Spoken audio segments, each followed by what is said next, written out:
Okay, hello everybody. Thank you for being part of this graduation today. Use the latest technology is a workshop sponsored by Centro.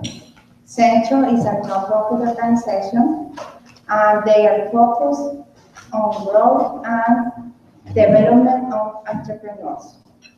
They are located in Oakland, California, and they have created a beautiful application to create business plan.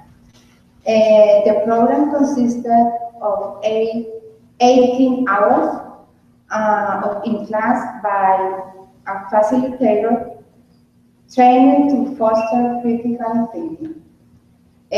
We have today a panel of experts. We have a panel of experts, and they are going to give feedback to each student. And we have here to Antonio Barrios. You can stay.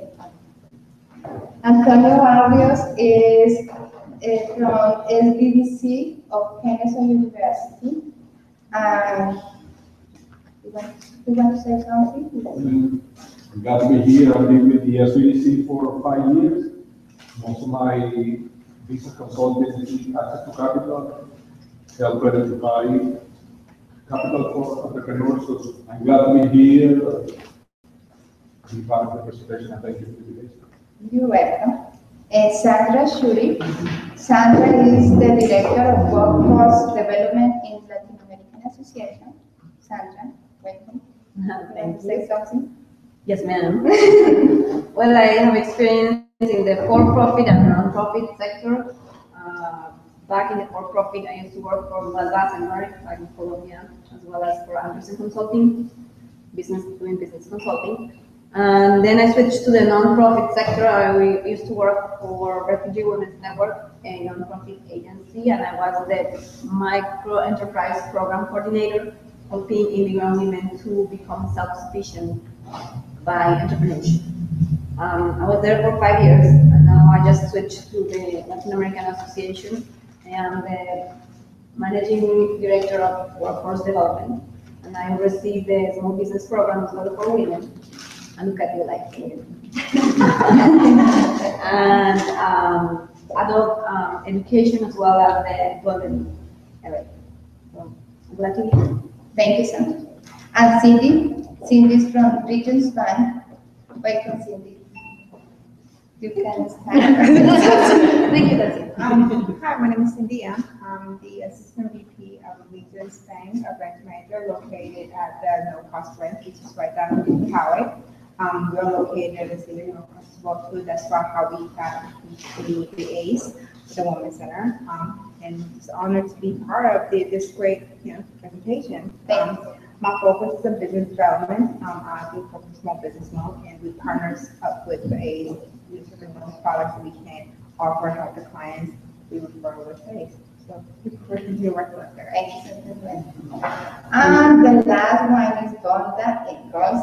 She is working in an ACE loans, and she's credit specialist with stand up and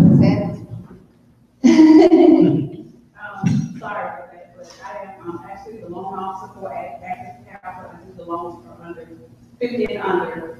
I have over 20 years of experience in business development. The organization I work for prior to here, I actually developed and ran the micro enterprise program and a loan program as well. Good luck. thank you, Bonda. Okay, and a special thank you to our trainers who made this possible. Mark, Steven, and Karen. Thank you for being here. Congratulations to our students, and we are going to miss the other students, but congratulations. It's going to be very easy, don't worry. And they have completed the central program today and are going to present it to our panel of experts. And this is how it's going to work today. The idea is the experts each expert has a guideline. That guideline is dictating the order of the student's presentation. If you don't have the guideline, please let me know. If you don't have the guideline. Each student can spend 5 minutes presenting to entire panel their business plans. And the panel of experts will give the opinion when all business plans have been presented. That is the idea. You can take the opinion, you can take it whatever you want. I think that is useful for you. And finally, the idea is each student will get a certificate of accomplishment. Welcome everybody and thank you for being here. The first one, who wants to be the first one? You? Okay, come on.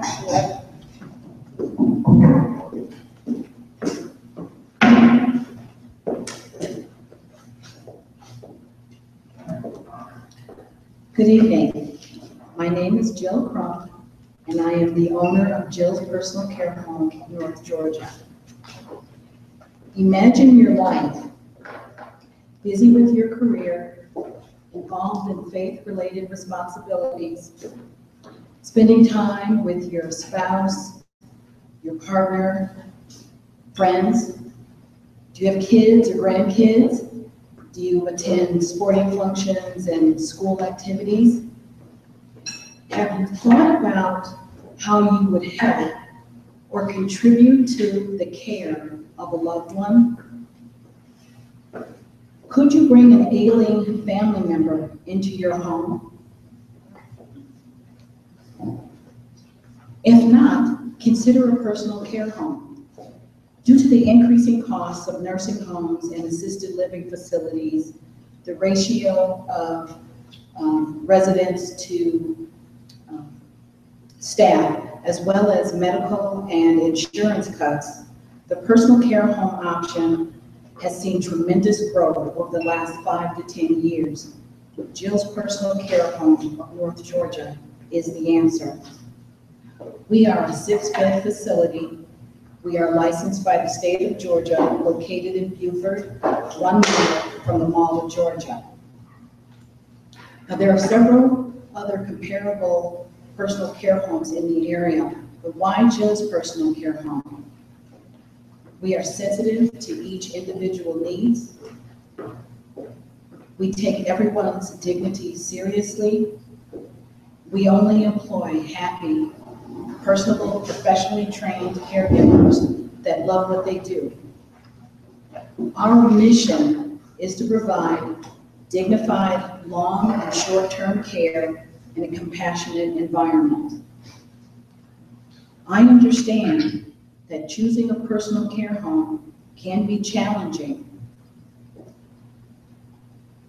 Choose Jill's Personal Care Home because we provide dignified care away from home. Thank you.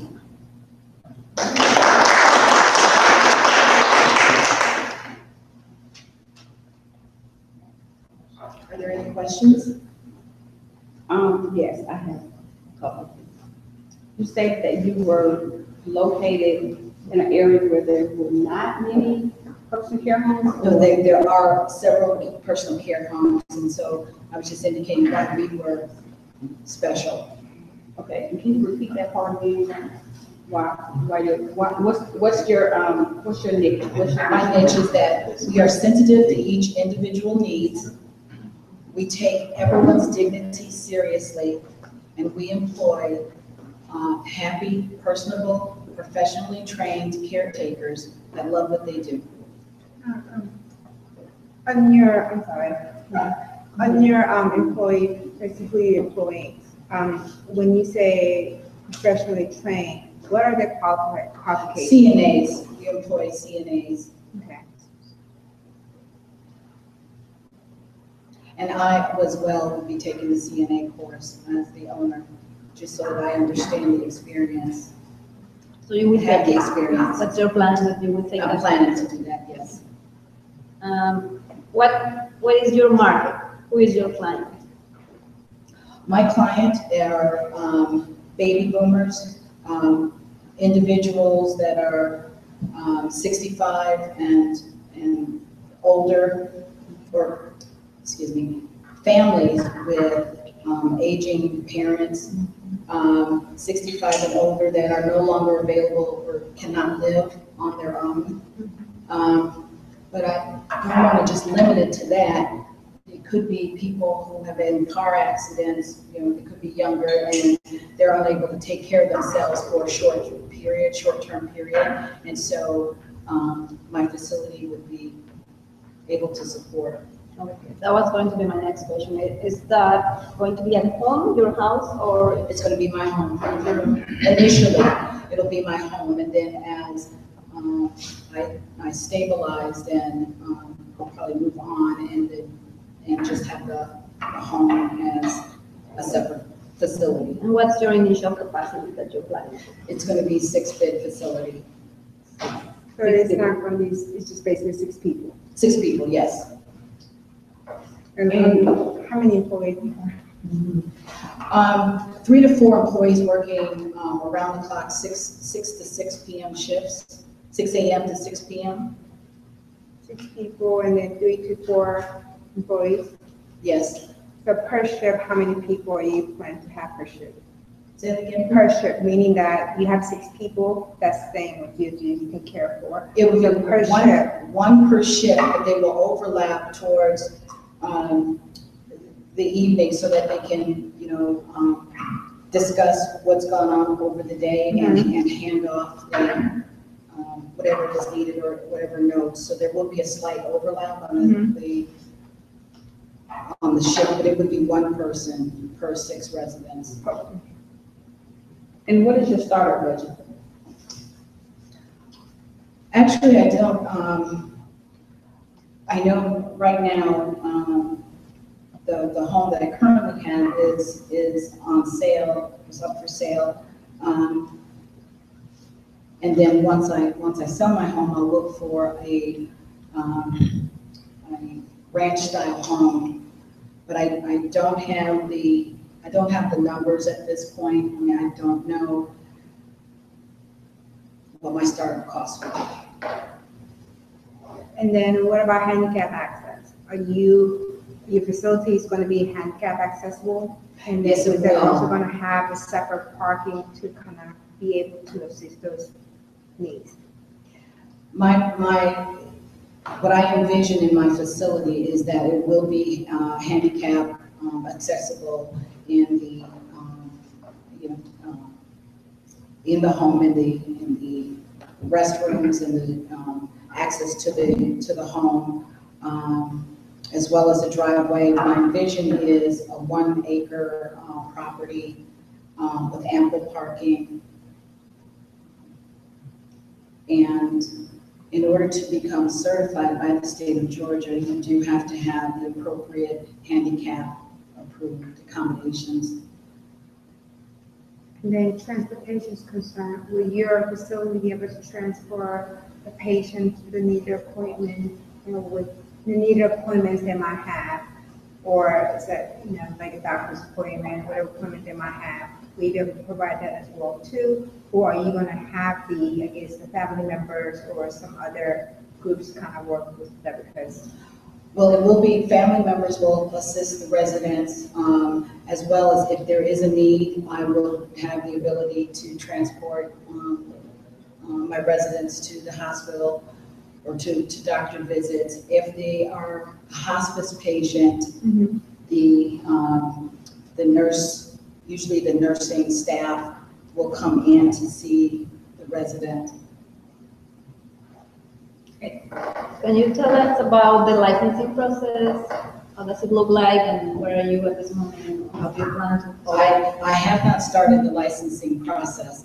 I have looked at some of the requirements, but I think once I I'm kind of doing baby steps where I need to get my home sold. And that's been just kind of like my focus, although I did decide to take the class. So I haven't looked into the licensing as detailed, although I do have the copy from the state of Georgia's website, but I just have not.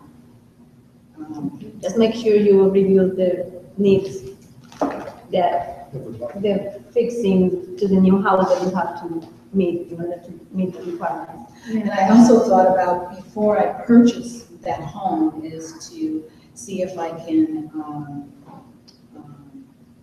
make sure that I qualify, or the home qualifies, Exactly.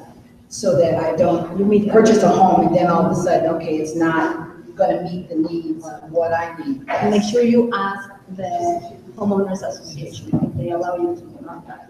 And that's one of the reasons why I'm not using my current home, is because the homeowners association does not allow for that business. So, I'm actually looking to not be in a subdivision when I purchase my home. You have raised the price for the service and how it's compared to other competition? I'm sorry. The price for the service, you already know how much it's going to. Yes. And the people can use some of the government benefit. The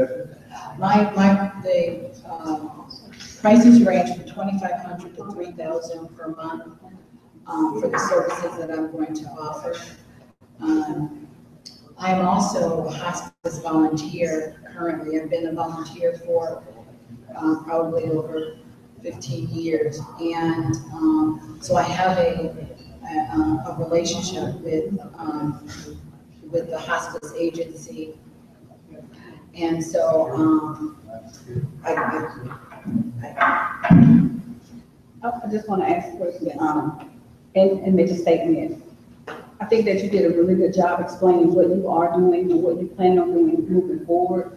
I do recommend that you do some research on the startup cost so that you know exactly how much money you need to purchase a home, to get all the requirements in place, in reference to if it doesn't have the handicap, ramp or the parking or whatever, that you do the research to do that so that you can actually get that startup cost together. But one of the things that I do want to ask is how did the program, the training class, the business plan training class, help you develop your mode or your strategy? Oh, the class was excellent. It really got me to really think about every aspect of what I need to plan and think about for the business. I didn't think about, my mission statement and my values and how I need to incorporate that into my business. And so, as well as insurance concerns, and it just brought it all together.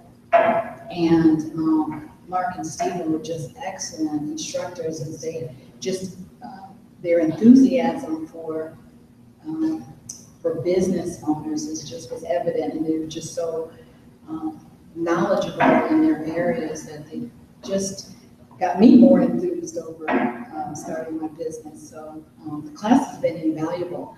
And one of the things I think it was Mark, he said, don't start learning. That's true, He said, don't stop learning. Continue your education as you move forward in your business. And I'm going to take that to heart and just continue as I move forward in this journey. How did the application help you as well? The application was good because it actually put my ideas, it made me think about important aspects, and it made me write them down, and then I'd have to, once you got the information back, sometimes like, oh, that's not really what I wanted to express. So it made you really, gave you the exercise to think about it and apply what we were learning in the class. And there was some, I think the application is a really good start, although there were some items in there, I think, that need to be developed. Like, for example, when the part on operating expenses, there wasn't enough categories, or the categories weren't flexible enough, so that, for example, when they asked about insurance costs, well, what type of insurance? I said car insurance, homeowners insurance, if you have a mortgage, is it the first mortgage or second mortgage? Just the details, there wasn't enough detail in some of the aspects of it. Because especially when we're needing a liability insurance, you know, because if anybody gets hurt in that location or things like that, you know, just make sure you're covered overall. You know, because there's, you know, you're depending on employee to run, but still help you run a facility. So, you know, when you're dealing with patients, there's a huge liability factor. So you really need to think about your overall insurance impact and just kind of go into the more details as just thinking of pricings of overall to get some really, not as broad, but maybe a little more in detail exactly how much it's going to cost to start up. I think your idea was great. Your presentation was excellent. I do want to see you doing a comparison to your business as far as cost-wise, because I think the cost-wise is pretty general. And I feel like what's going to make you really stand out? What service are you going to have a focused service that you're going to like provide to your patients that come through you? That's going to make you different than 6 other, you know, facilities that offer same service. You know, you need to have, I feel like that's really important. And then, you know, what the cost is going to also involve, what's going to exactly kind of cover within that cost. Because, and I think that you might want to kind of do a little more research. There's no charge for you actually visiting different kind of facilities, saying that you're looking for some pricing for your own family, and just some comparisons. That's a good, excellent. I mean, idea. definitely, because you know you want to know what the competitions are and how they charge. You know, because I feel like your overall pricing, even though you feel like you're high enough, because I think that my personal experience, because I do have older elderly parents, when I was pricing it, it's for you to be providing 1 to 6 patients, which is a pretty good numbers. Your price was kind of low cycle. Okay. You know, and then when you say you're trained, people don't want to hear trained. They want to have people to hear qualified. So meaning, I think that using the more word that's going to kind of stand you out a little bit more. Okay. You know, I think that would definitely help you out. Okay. Yeah, but overall, great job. I mean, definitely great job. I have one question. If you had to rate the program, the training class between 1 to 10 and 10 being the highest, what would you rate it? 15. I think a 10. I think a 10. I wanted to say one more thing. My father-in-law is in round the clock care now. And a CNA level may not be enough all the time for situations that we may get into that require more intensive care than a CNA can handle. Okay, that's, because right now I visit, in my volunteer work, I visit a specific personal care home, and they have five residents, and a lot of the patients have beginning stages of dementia, and there's a couple of residents that are bedridden. But I will look into that, because from what I see in this particular personal care homes and some of the others that I've been companions over the years, I've seen that the CNAs were sufficient care for a personal care home, because I don't think they have the same requirements as like a skilled facility or a nursing facility. And so But that's going to also be one of your key factors to make you stand out. For you having somebody that's actually a registered nurse or whatever working at, you know, overall, meaning they don't have to be there, but you can use that as a point person. You know, Just to to have like- that option. I have 3 clients with running the same business as you are. Uh-huh. CNAs are not allowed to provide medicine to the people, to your clients. So what they did is they would pay a CNA to come 1-3 times a day, and they would dispense the medicine. They would take care of it. So that's probably a good idea, like what you were saying. If you could afford to have a nurse, that would be good. Otherwise, you can have a part-time person. Okay. Just in closing, it may sound like it's overwhelming right now, but you have 2 gentlemen at this table, and a young lady at this table that's probably willing to help you and coaching you through the process and guiding you through the process the appropriate way or the proper way. So don't get intimidated by the questions or the suggestions or the recommendations, because you still have people on this table that you actually went through the training with that are probably willing to help you with getting all of that structure. And together. the idea is that we give you ideas so you can avoid some mistakes. That Right. two of Oh, I my clients appreciate it. did. Yes. They made, and now it's gonna save you time. Okay. That's the purpose. It's not like. And it's interesting because as a business person, right, and then as a person, you always have to take some criticism with the good, because especially it's coming from the, I feel like experts, not to kind of make you feel bad, but trying to coach you to kind of grow, Right. and get to the level the way you want to be, get one step closer to reaching your, Absolutely. goal, and get some distance. So, always looking at positive things when try to coach and stuff, because I think a lot of people just kind of think this was good, but it was not intentional. No. I understand, thank you. I want to add 2 things really quick, because they had asked a question, which was really great.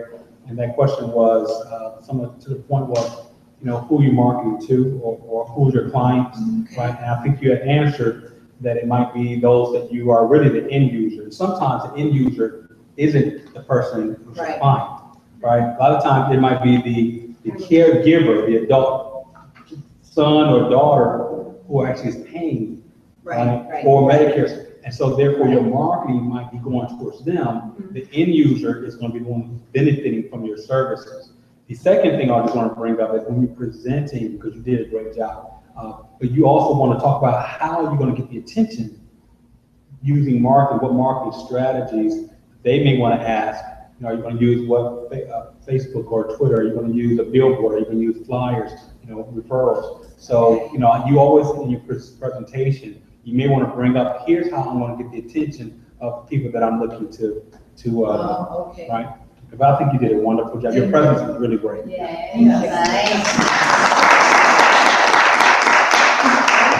Thank you for your comments, I really appreciate it. You did great job. Okay, the next person is Lisa. Come here. The ice cream lady. That's a hard act to follow. I tried with the ice cream. This is good. Thank you so much. That was awesome. So my name is Lisa Briere, and my business plan right now is really still in the beginning of a dream phase. So bear with me, and I'll share what I have so far, and I'll tell you some ideas that I have about the future and where it may go. But I'm really trying to be open about this as far as not limiting myself or giving myself some preconceived notions that would head me in a direction that maybe isn't where I'm supposed to go.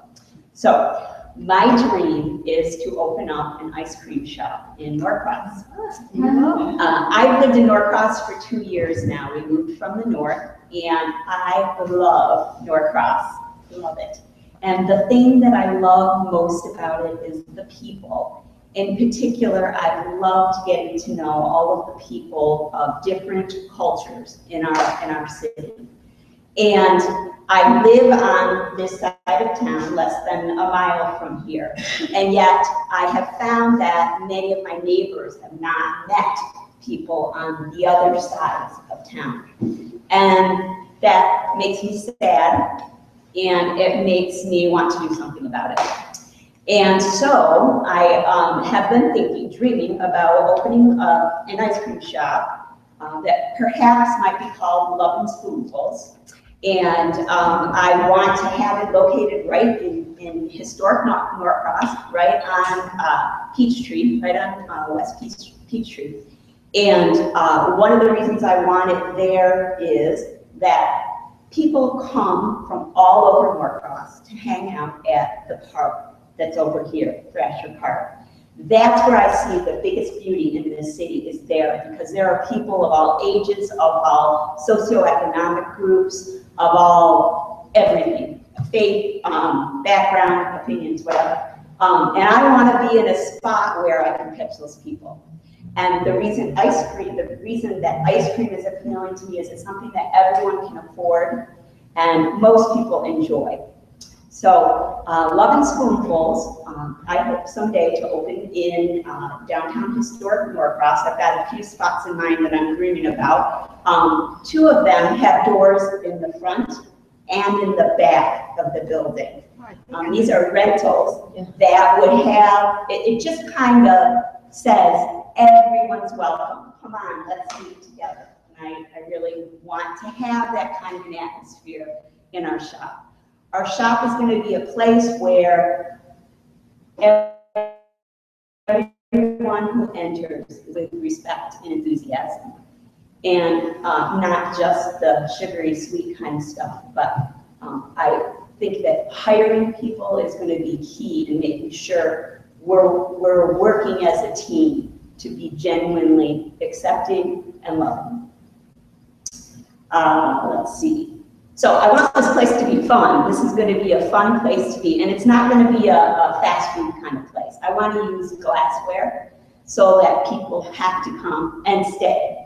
So I think we'll probably have to go with stuff, but I really want to focus on serving something where people are going to come and sit down and relax and enjoy each other and get to know each other. Making connections is really important to me, and it's something that I'm good at. So we're going to really stress that, because that's the whole idea of why we're doing this. The ice cream is just a vehicle for making these connections. My husband says I still need to be making money, or at least breaking even, in order to do this business. He's the businessman, I'm the teacher. So other things I want to just talk about. So I've got lots of little ideas that are floating around. I'd love to have game nights. I'd love to have story hour as a teacher. That would be awesome. I'd love to have moms groups come in, off hours, whatever, a place to hang out. I want this place to have a coffee shop atmosphere, so that people come in, like 45 South, if any of you have been there. It's just an awesome place to just hang out with people. And there's a wonderful diversity there, and everyone feels welcome, and they have a cup of coffee or two, and everyone's happy. It's a great community place. Other ideas that I have is I'd love to set up tutoring incentives. Maybe if you come in and volunteer to work one-on-one with someone as an adult, you can have a free ice cream, and so can the child with whom you're working. Something simple like that, just like an ice cream bowl. I know I'm not going to be making any money, Mark. Another idea that my husband and I have been talking about is serving something called nightcaps, which would be just little tiny glasses, almost like little cordial glasses, with just one scoop of ice cream and some kind of really special topping. So that would draw in people in the evenings. Norcross is hopping evenings. Norcross is hopping at lunchtime too. So there are lots of opportunities for little extra kind of things. So what are we going to do in the wintertime? In the wintertime, we're going to do something creative. And right now our idea is soup. I love to make soup, and we do homemade soup. And that would require obviously a lot more money, because then we're talking about stovetop and all of the food prep stuff for that kind of thing. But I think we start in the spring and we work our way around the year and see where we get.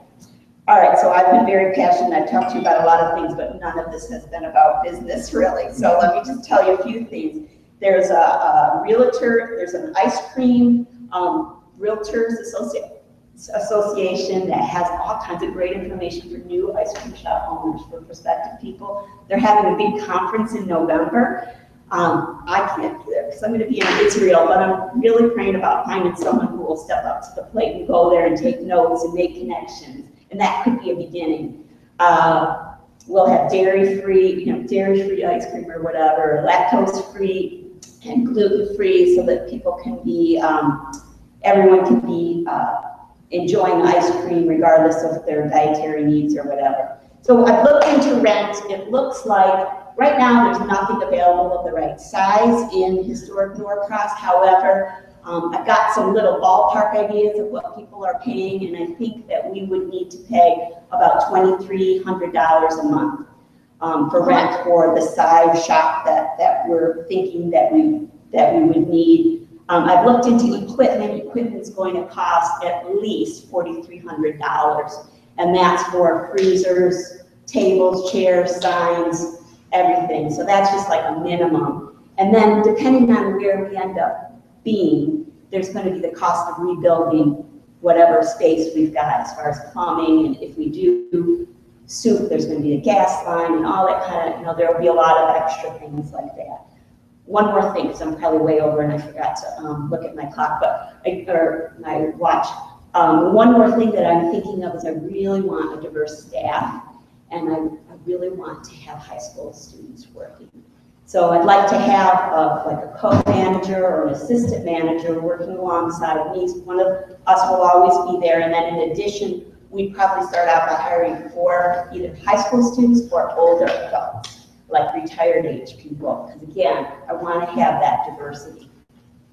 So it's the beginning of a dream, and we'll see where it goes from here. So thank you for listening.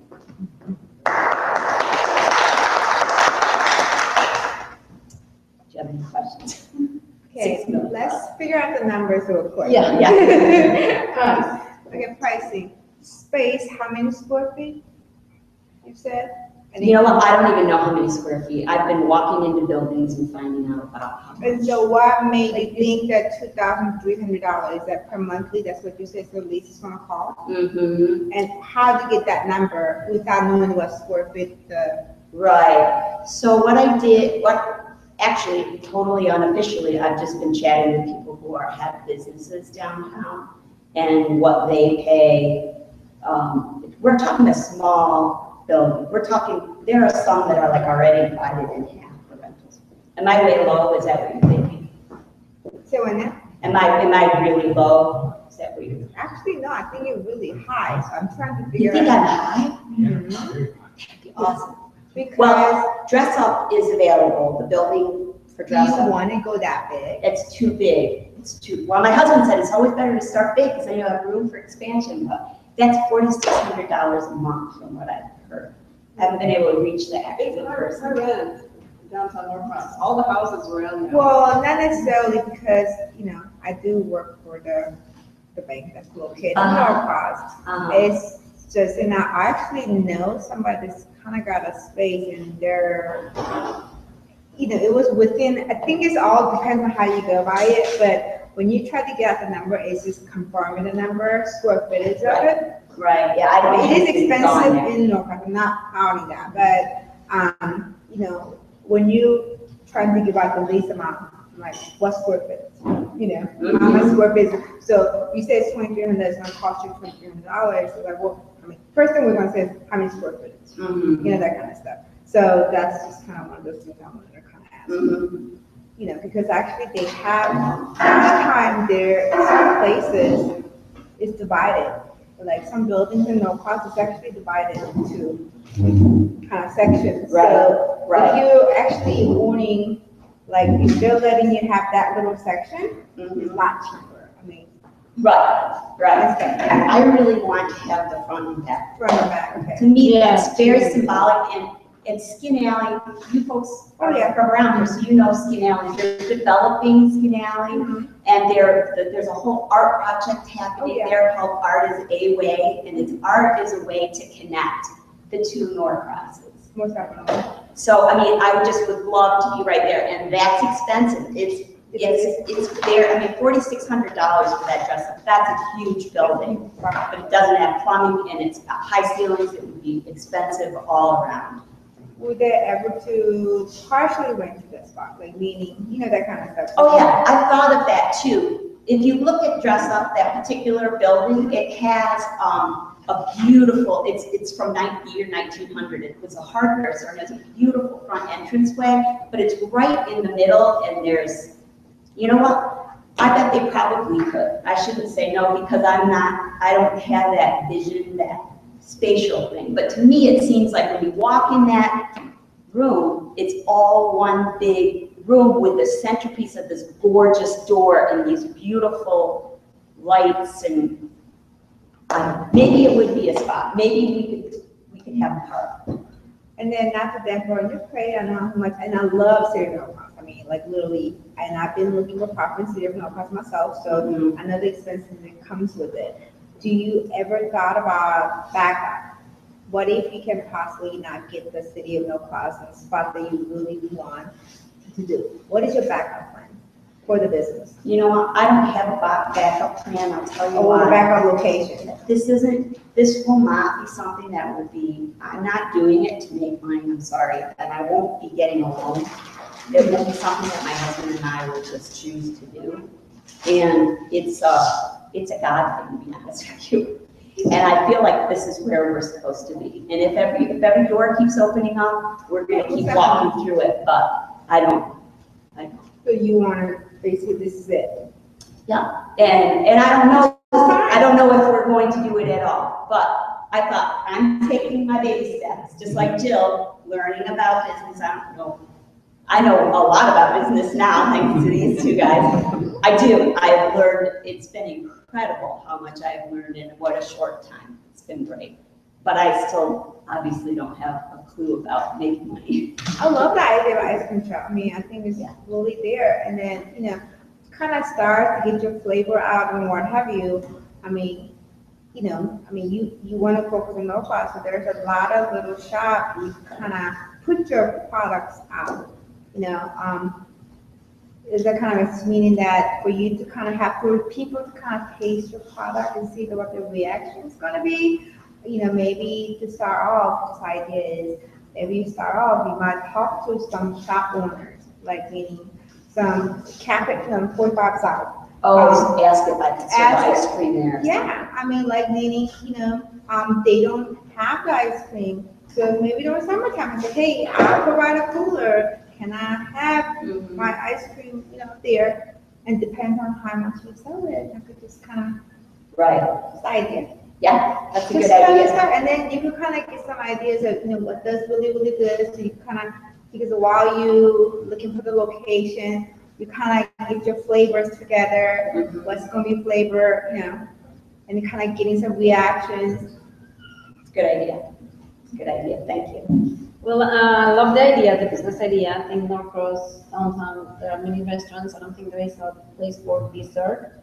So I think that's a good idea for the location. I agree with your husband. Consider the idea to make money. So that's why you want to do something like that. It's going to be a lot of work. Doing the shifts, hiring people, high school students. They can only work in the evening, so you need to have somebody for lunch. So something limited hours. Yeah. I didn't get to see that many numbers. No. Do you have any estimates in sales? I don't. No. I don't. Price point? I did all of that, but I wasn't actually going to present tonight. I was going to let everyone else do because I feel like I'm so much still in the dreaming stage. I did do all the numbers as far as how much I think we should charge for cones and Sundays But between what and what? Like the minimum would be $2 something. Yes, exactly $2 for $2 exactly, and then we do like classic ice cream, like fudge sundaes, banana splits, just plain old ice cream cones. If we do the soup, it's going to be like 2 flavors of soup. I'll buy unbaked dough, and actually we probably have to bake it because I'm not going to be able to afford to buy an oven at the beginning. But then just 2 kinds of soup and a roll, you're out the door. Yeah, or you're staying there and eating. Well, good. You're in the process. You will And get it. then just kind of like, I'm kind of, and I also got the idea, you say you want to serve everything glass.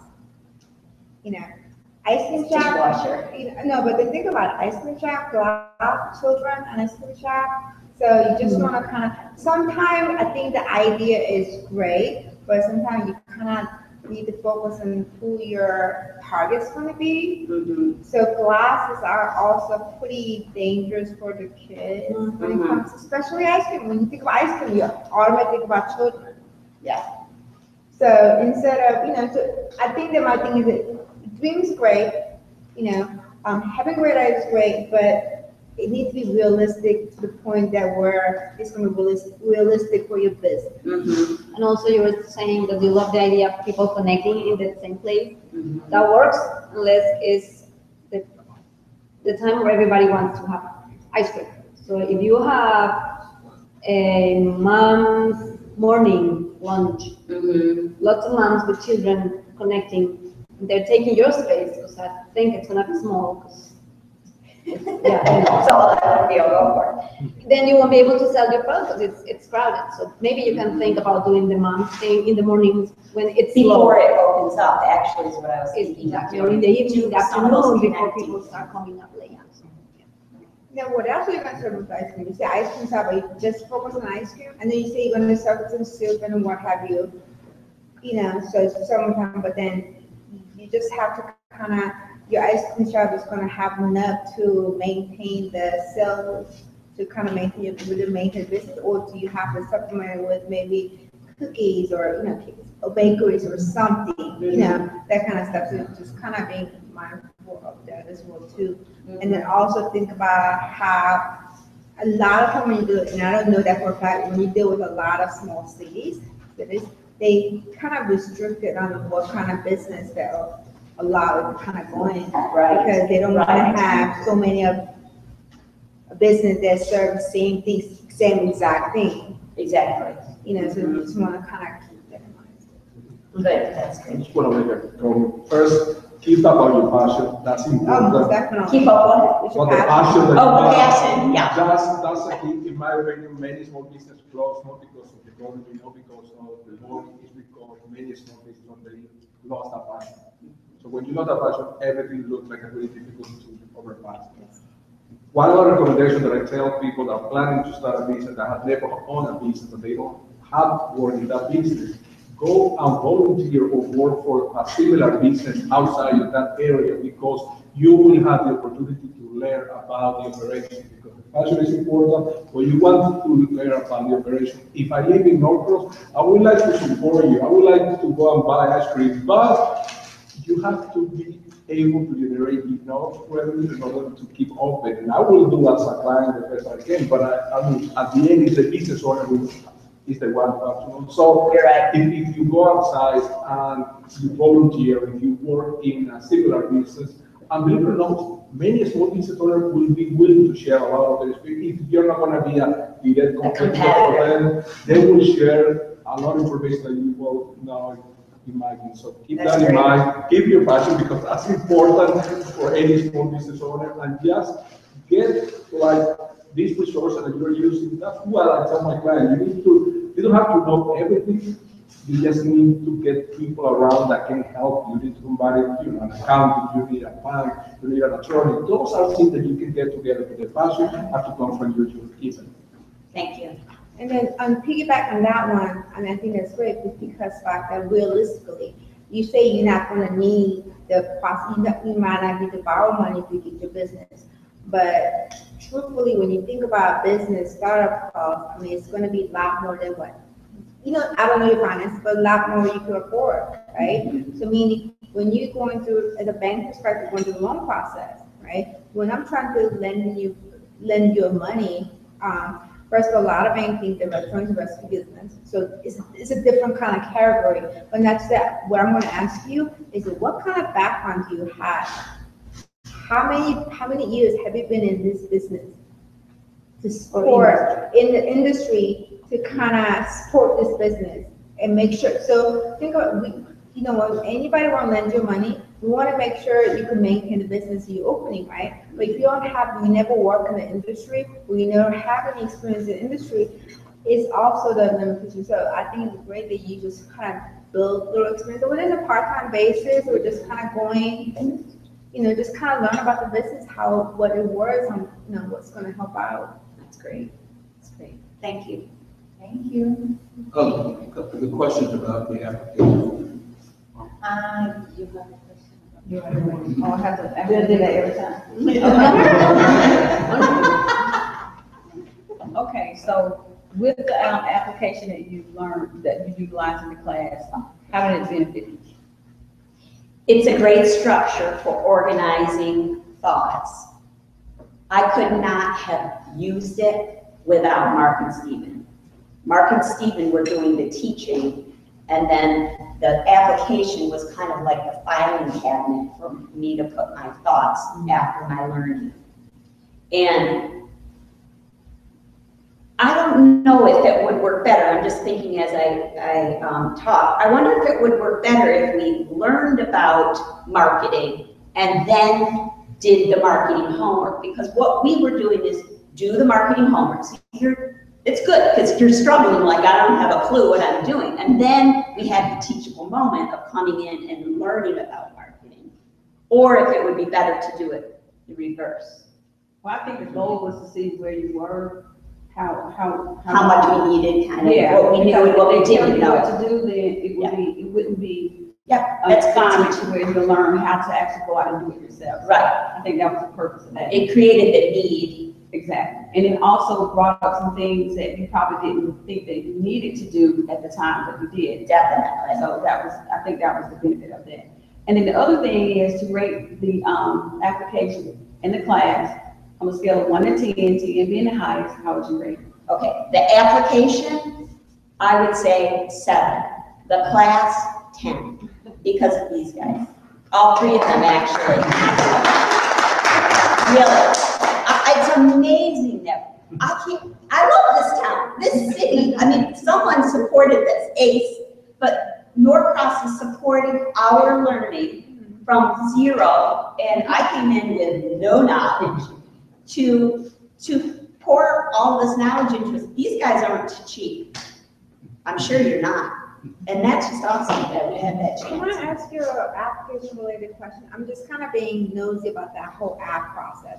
So this is a business planning app, am I right? Yes. So do you feel like, will you need somebody, a lot of times apps have to be able to use independent supply side, right? Without, so do you think that whoever that want to use the app to do a business plan, do you think that you need to have somebody that kind of teach you how to use the app?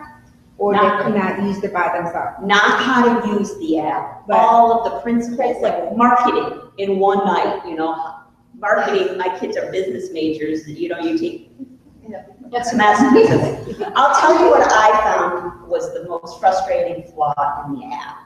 And I don't even think I brought this up to you, but like when we did mission and vision and stuff like that, the app asks you questions and then it spits out a conglomeration, kind of like a synthesis of all of the answers that you've given. However, when it spit things out, it wasn't exactly what I thought.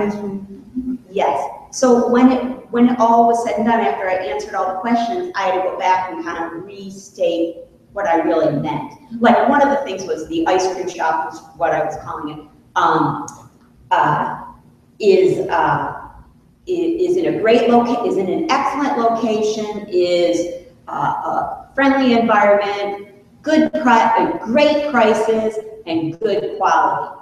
Because they asked me to rate all of those things, and quality to me was less important than location. But that doesn't mean I don't want excellent quality too.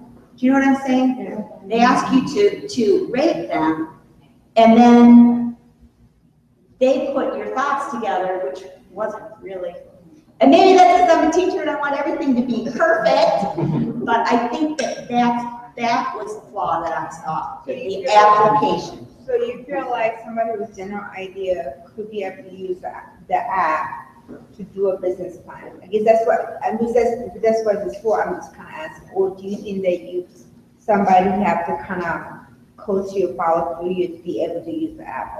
To use the app, no, I'm not technically terrific at all, and it was fine for me to use. Okay, I just thought it. I just think that, to summarize it and probably give you a better understanding of, my understanding is that it's an application when you put your ideas on paper. It's not going to finalize everything within that app, because if you put a business plan together, somebody's got to read it, they're gonna critique it, then you bring it back and do all changes. So that application is not built to do just that. I think it was built for them to bring their ideas to. Together. Yeah. I was just kind of getting ideas. When I heard about the class and when I said, "Was that really?" So it was kind of interesting. It was one of those things I kind of asked. Thank you. Thank you. Thank so much. you. Good job.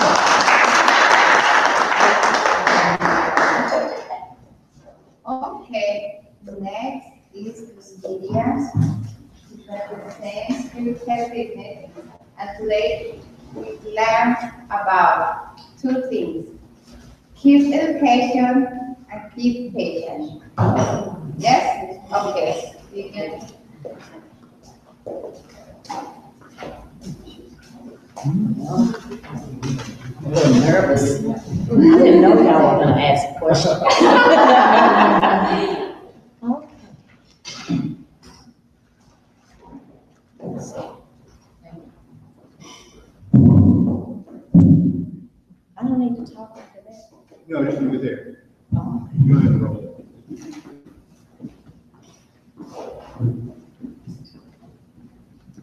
okay. How about a couple of hours at a salon and day spa? You know, getting a manicure, pedicure, or how about a shampoo, haircut, just to take the edge off and relax. Wait a minute, I forgot. I don't have anyone to watch the kids. Well, at Look Good, Feel Good, you can bring the kids along. Good evening, everyone. I'm Lydia Crenshaw, founder, president, and CEO of Look Good, Feel Good Salon and Day Spa, a limited liability corporation, which benefits from my 15 years experience as a licensed master cosmetologist. Because I'm passionate about helping people look and feel their absolute best. Our mission is to be dedicated to enhancing our clients' appearance through technical expertise and exceptional service. The vision for Look Good, Feel Good is to be a multi-industry leader offering products and services contributing to the beauty and wellness of the body, mind, and spirit. The company also has long-term goals of possessing a dominant market share within the salon and day spa industry, along with developing its own product line. A brief history. This is offered by Professor Jones at Harvard Business School. The beauty industry overall is at least a $330 billion global industry. It is often family-owned and somewhat secretive. It's largely female-dominated business. The modern beauty industry emerged in the 19th century and facilitated a worldwide homogenization of beauty ideals. Some of the products and services that we'll be offering will be hair and wigs of various types, nail care products such as OPI, professional skincare products. Some services included but not limited to are nail care services, haircuts, hair care, facials, massage. Our products are competitive because they are professional and the best available. Services are competitive because they will be a trained expert in each area. For example, if the customer is getting a color, a specialist must be available. Stylists will have to have additional training, and they must select a specialty area of expertise. The outlet,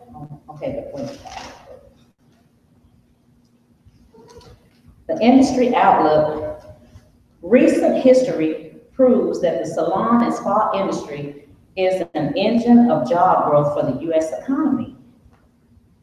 The salon and spa industry overall has outperformed the economy with job growth in 10 of the last 12 years. Okay. The salon and spa industry is dynamic and prolific with billions in annual revenue. Even when times are at their worst, specifically people want to look their best.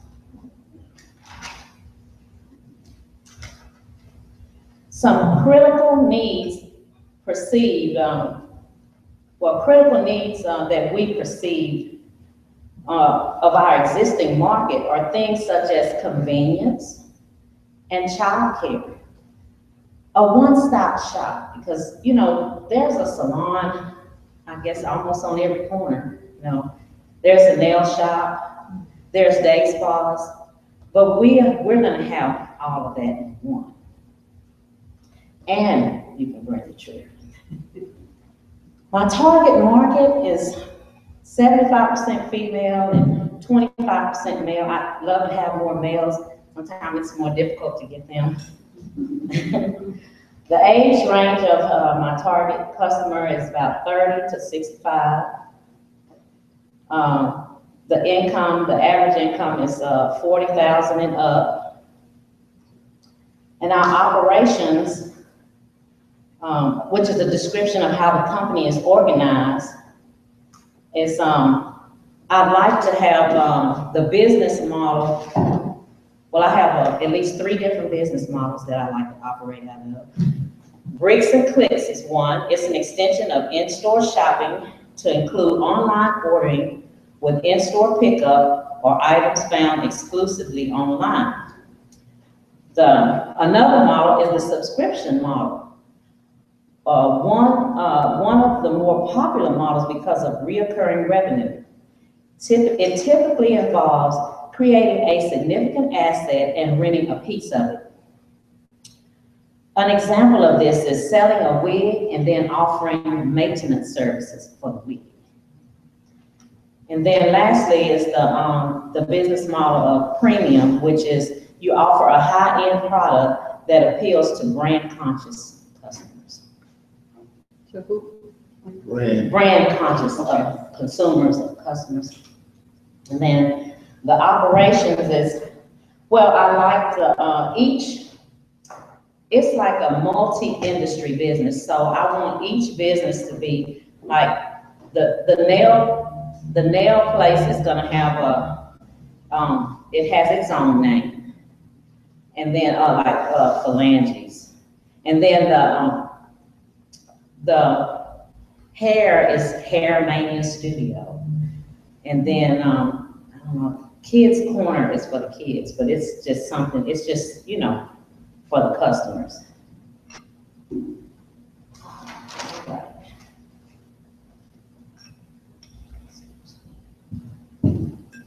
All right, let's see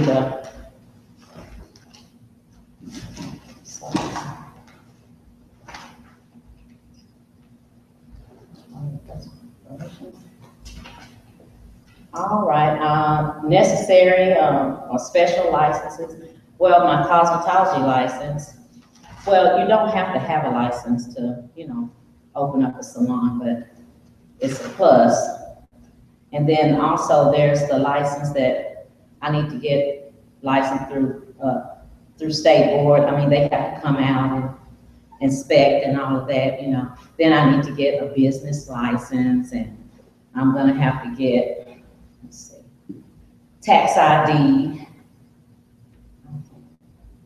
And then, of course, I'm gonna incorporate. They really fussed about that, so I'll make sure I do that. Okay. Okay, estimated startup costs.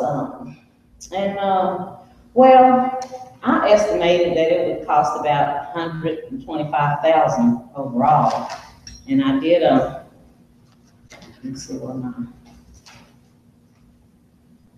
I did a budget, and so I have fixed costs, and my fixed costs should be about $6,500 a month, and that's maybe over exaggerated a little bit. I also asked for like 6 months cash flow, and I would like to hire an advertising. One of the things that salons often don't do is advertise properly. You know, they don't make sure they have cash flow, and then they don't, you know, they just pass out flyers and stuff. No, you have to take the advertising serious. I want to hire a marketing firm to help get me going. And I found a location. Well, I have 2 locations I'm looking at, you know, so I may need to do the cost that I have also include some renovations for a distressed property that I found that I'd like to get for the salon. And also I would like to finance the equipment. I looked, and you can finance everything and make payments on it and just, you know, set everything up like that. Well, I think that's all.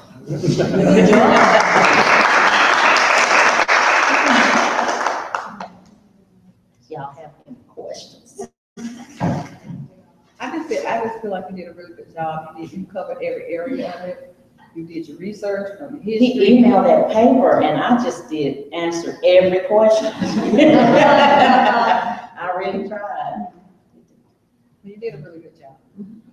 So this is, you know, you wanting to open this soon? You have a lot of good information. You have a lot of good research. According to you, need to do a lot of research now about the total funding, how much money do you have, maybe apply for an SBA loan. I mean, it's a lot of things that need, but you have done already a lot. So it seems like that you have. Oh, I'm really serious about it, and then my daughter is finishing hair school, and I promised. So. Is in the beauty salon, I know that some people do booth rentals, some people do commission based. When they have the 2 models, any particular beauty more appropriate for your business? Well, and I may do both, but I want to do commission to start. I want all the workers to do commission, and I know that I want them to be contractors, and I know you have to set it up a certain way. I know I cannot tell them what hours they're going to work, but I can give them the hours and ask them to, you know, choose the hours that they're going to work. You know, we can have like a contract like that. And then I want to have a receptionist. My only and that startup cost includes payment, you know, pay for a receptionist and my child care work. I don't think you have enough to start for what you just did. That's not enough. That's not going to get you far. You don't think so? The 120. That's 120,000. I said 125. I included renovation costs and I mean some products and Equipment. Well, see, Chairs, mirrors. well, you know what I found at Salon Guys, you can rent like a whole setup for a little bit. You know, I mean, I was shocked at, especially like the day spa stuff. I mean, $5 a month, you get the mag lamp or what, not the steamer and then they had a table that was combined. It was a massage table and a facial table. You could make either one. And so it just depends. Now, if I would buy all the equipment outright, then I would need more money. But you got to also think about the bill out there. Plumbing, electrical. If you're saying you're going to need working capital. Yes, I put 6 months of working capital, and then also, well, my chair for the pedicure is, I won't have to have plumbing for that. I don't know, I don't understand how it is, you know, they explained it some, but I don't have to have plumbing put in for that. So I will need some plumbing, but I do have some family members like, well, to tell the truth, my ex-husband and his ex-brother-in-law are gonna come down from Texas and help me with all the renovations. So that's gonna save me a lot of money. So I thought it was gonna cost a whole lot more, and it may be, you know, I may be off some. a lot. You think so?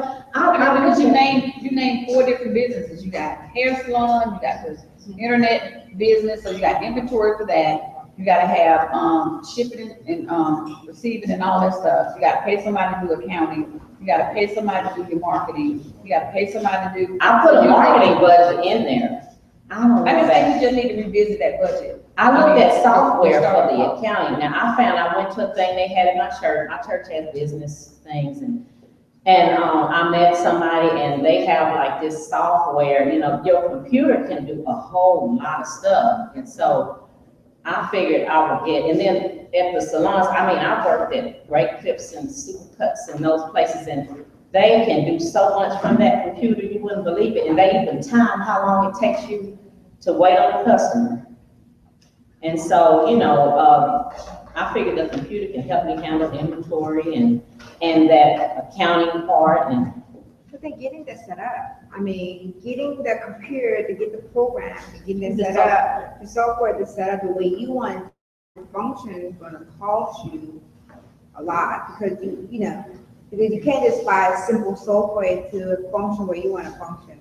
If you're gonna add inventory parts to it, if you're gonna add, and there's a lot goes with the software that you're looking to have, so just having I do want to say this, in this industry now, because I do a lot of work in this industry, they're making it so easy for people to get in, because they're making everything subscription based. That's why you can pay $5 a month for this, $10 a month for that. The software is like $19 a month. So they're trying to get people into it, so there's not a lot of upfront costs even for the equipment. Even the Harvard professor, he said it's easy to get in. They're making it so easy to get into this. Yeah, but so the idea is this, okay, so it's making it easier for them to get in, right? But what's gonna make it different?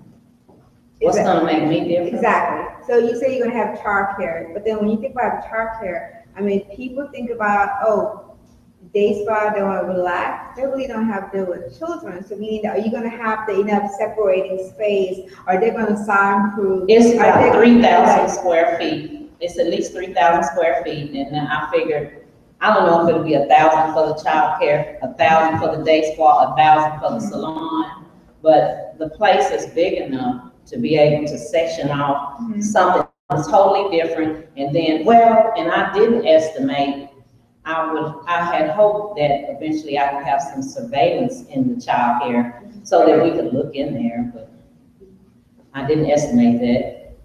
That's not expensive either. You can buy one of these cameras and they can connect to the iPhone. Yeah, exactly. There's so much things available for you, but then just making it different, like meaning, I don't know, when I say going to day spa and have a child, like, okay, no, they just don't, and I'm like, because how is that going to?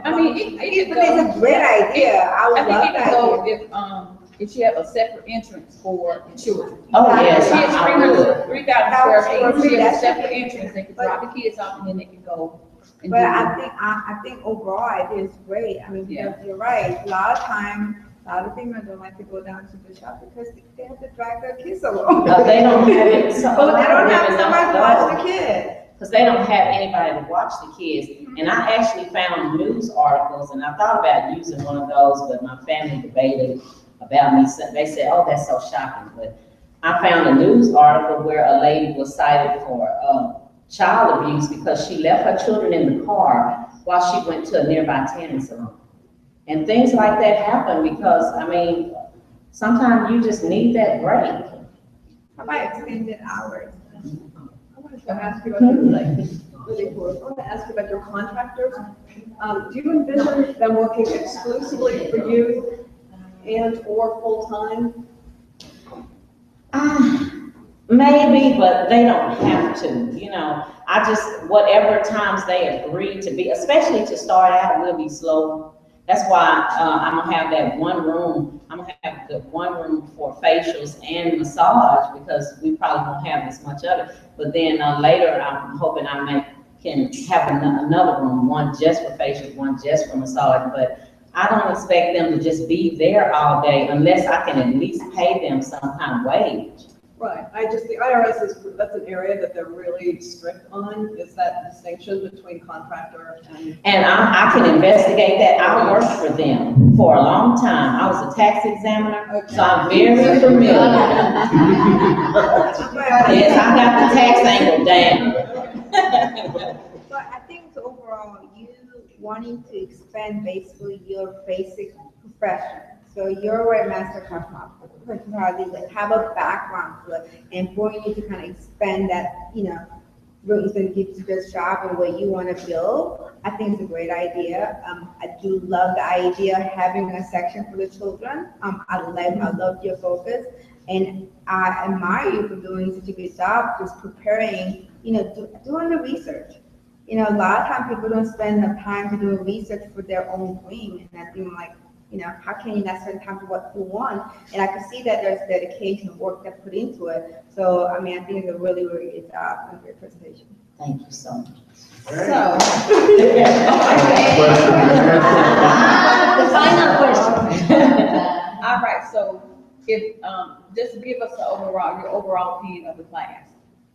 It was excellent. It was definitely a 10. And these men really surprised me because I have been, I've been looking into business and I've taken other stuff and I really was kind of dreading doing it. And I was like, what can they tell me? But they told me some things. It was really good. It was enlightening.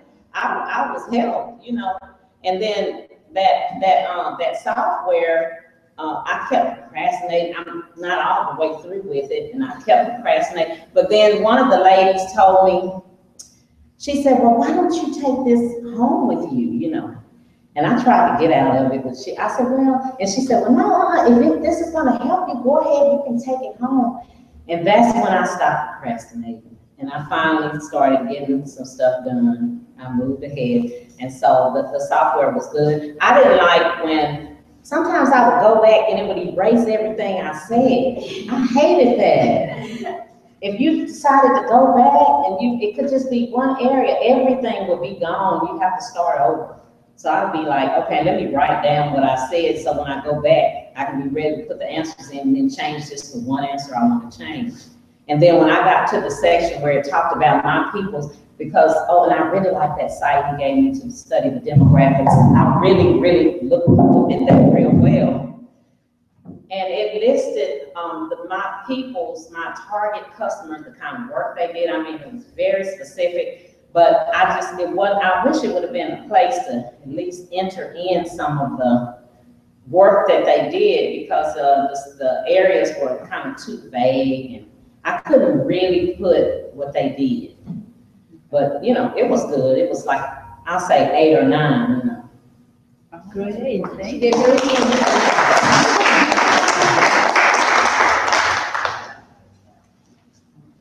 Okay, thank you, Jill, Lydia, Lisa. Thank you, everybody. We are going to give you the certificates. I think one of you need to give one of the Jill, Jill,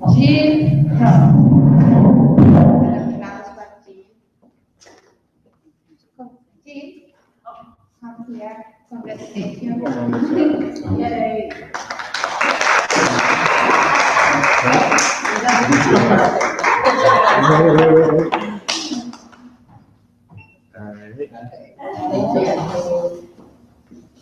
Lisa,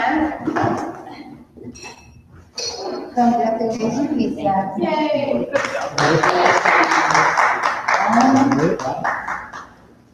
Lydia.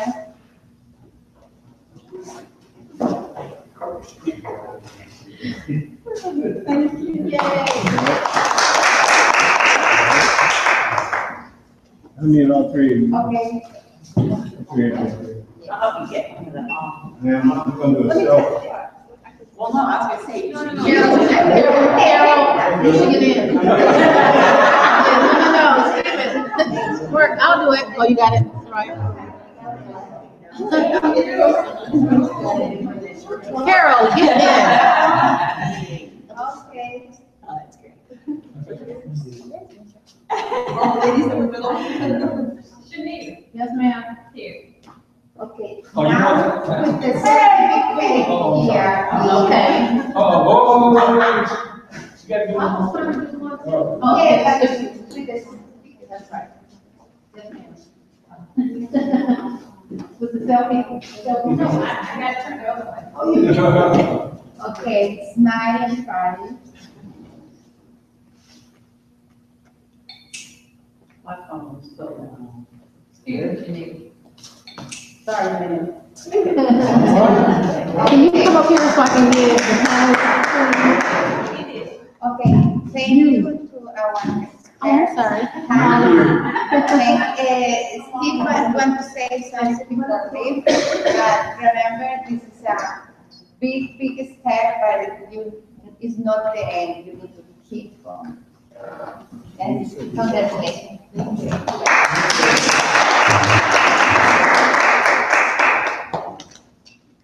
I want to say a few words. First of all, I want to honor Cindy, Sandra, Vonda, back there, and Antonio. Thank you so much for taking the time out of your schedule to come up here and give some wisdom, ask some really deep, penetrating questions. I'm sure that they were not expecting that, but I'm sure that they learned quite a bit, right? So I really thank you all for your time and consideration coming up here and supporting everything that we've tried to do to support their knowledge and build up of what they want to do working in business. Okay. I also want to give an honor to my colleagues, Mark and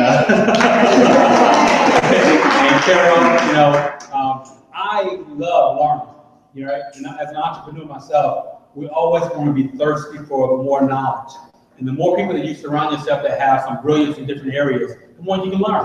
And I also want to make sure that I give back as well, whether it's my enthusiasm or whatever. But I think that we work very well as a team, and I really appreciate you guys' participation in this. So, one of the things that I want to say to you ladies is one of the biggest things in entrepreneurship is showing up. Is showing up. I bet you last night you contemplated whether or not you were really ready. Right? Even probably to the last hour before you got in your car, you said, should I really go? I'm not going to embarrass myself, right? There's anxiety in doing this, right? It doesn't beat the anxiety that you have once you start your business and waiting for somebody to come in the door, right? The thing about entrepreneurship is that it's an evolution. Your business plan is going to be evolving all the time. It's a living document. You can always change. But you're always going to be that researcher. Even today, we're as entrepreneurs, as those that support entrepreneurs, we're always researching how we can better do something.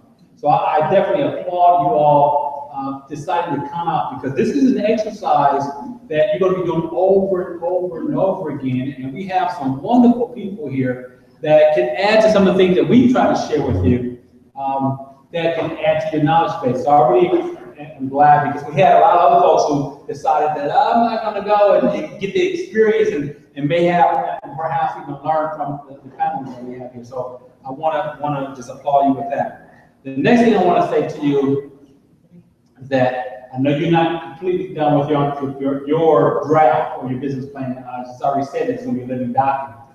But really, once you actually have it done, that's when the work really starts. You've heard this before, but it really is, because people are not doing a business plan for an exercise of a homework or a project. This is your life.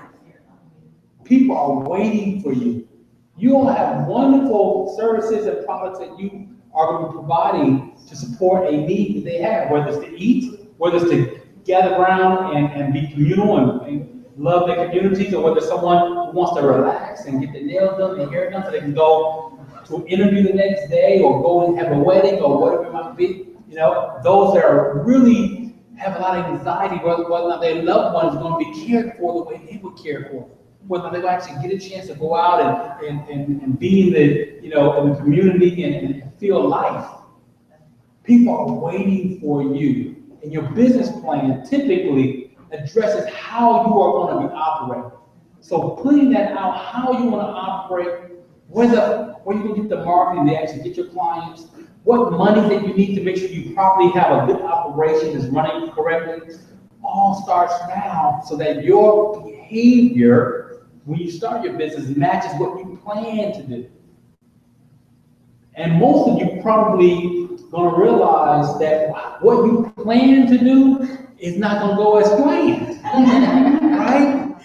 It's not, but that's the testament of a great CEO when you learn how to maneuver when things don't go as the blueprint shows. That's when you really are showing yourself being an entrepreneur.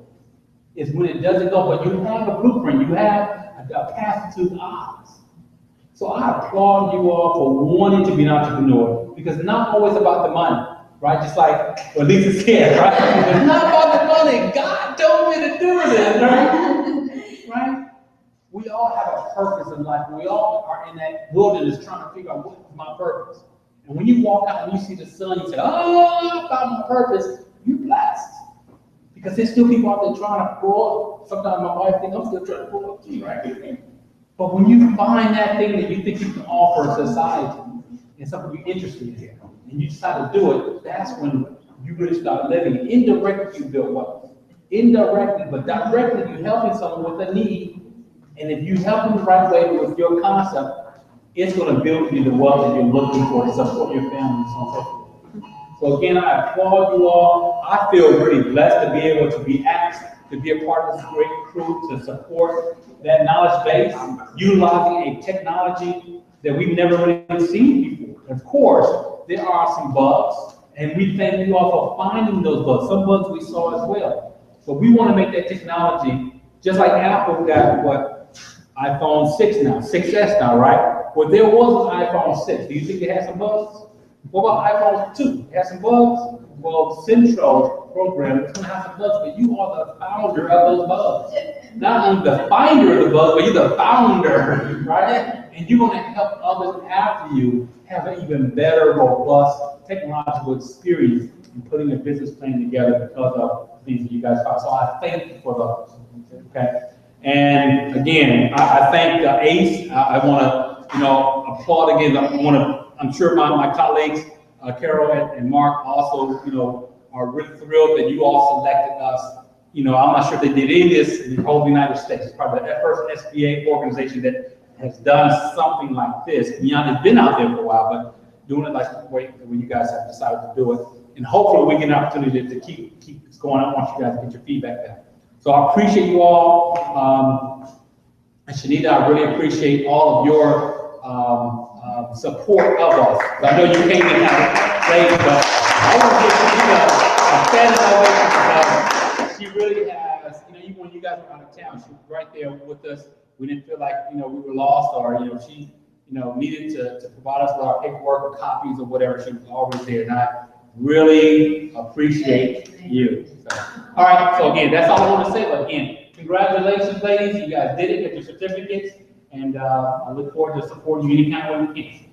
Oh, by the way, make sure you guys get their business cards because they know something about your business now, right? You don't want to lose this opportunity. So maybe if they can speak with them again, hey, they can need more information. So did you give me your card? You already have information about it. It should be in the packet. Okay, thank you. Right?